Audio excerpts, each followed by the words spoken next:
कभी कभी जिंदगी खुद नहीं चलती, कोई और चलाता है और हमें तब पता चलता है जब सब घट चुका होता है। ये कहानी एक भक्त की है जो कभी कान्हा को नहीं समझ पाया और ना ही समझना चाहता था, जिसने शिव को माना लेकिन राधा रानी की लीला से अनजान था। पर एक दिन बिना किसी योजना के वो पहुंच गया वहीं जहां सवाल नहीं पूछे जाते, बस उत्तर मिल जाते हैं। वृंदावन जाने से पहले मेरे मन में कई सवाल थे। कान्हा जी के लिए, राधा रानी के लिए। सोचता था, कान्हा जी को इतनी शादियां क्यों करनी पड़ी, राधा रानी को क्यों छोड़ दिया? अगर वो प्रेम के देवता हैं तो फिर इतना बिछो क्यों? मुझे विश्वास नहीं था और शायद मैं शिव का भक्त था, इसीलिए कृष्ण को समझने से खुद को रोकता रहा।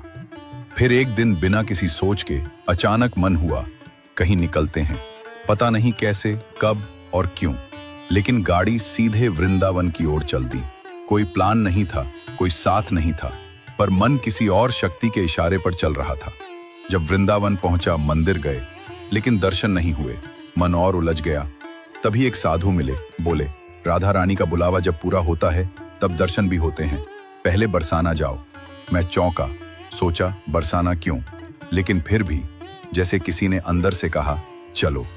बरसाना पहुंचा और वहां राधा रानी के मंदिर की सीढ़ियां चढ़ते वक्त हर एक सवाल जैसे गिरता चला गया। आंखें बंद हुईं और अंदर एक मौन गूंजने लगा। कृष्ण को समझना है तो राधा बनकर देखो। वहां ना कोई जवाब मिला, ना कोई आवाज, लेकिन सब समझ आ गया। वापस वृंदावन लौटे, सोचा एक बार फिर बिहारी जी के दर्शन कर लेते हैं।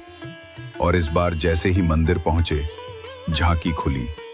बांके बिहारी जी सामने थे और मेरे आंसू बहते चले गए। तब समझ आया, ये मैं नहीं आया था, मुझे बुलाया गया था। मेरे सारे सवालों के जवाब मिल गए थे, बिना पूछे। जब आपके अंदर सिर्फ सवाल हों और जवाब कहीं न मिले, तो एक बार राधा रानी के शहर चले जाओ। वहां कुछ कहा नहीं जाएगा, लेकिन सब समझ आ जाएगा।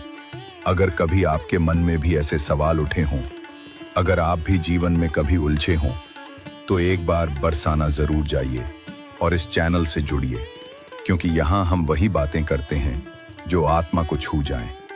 अगर ये कहानी आपके दिल को छू गई हो तो कृपया चैनल को सब्सक्राइब करें।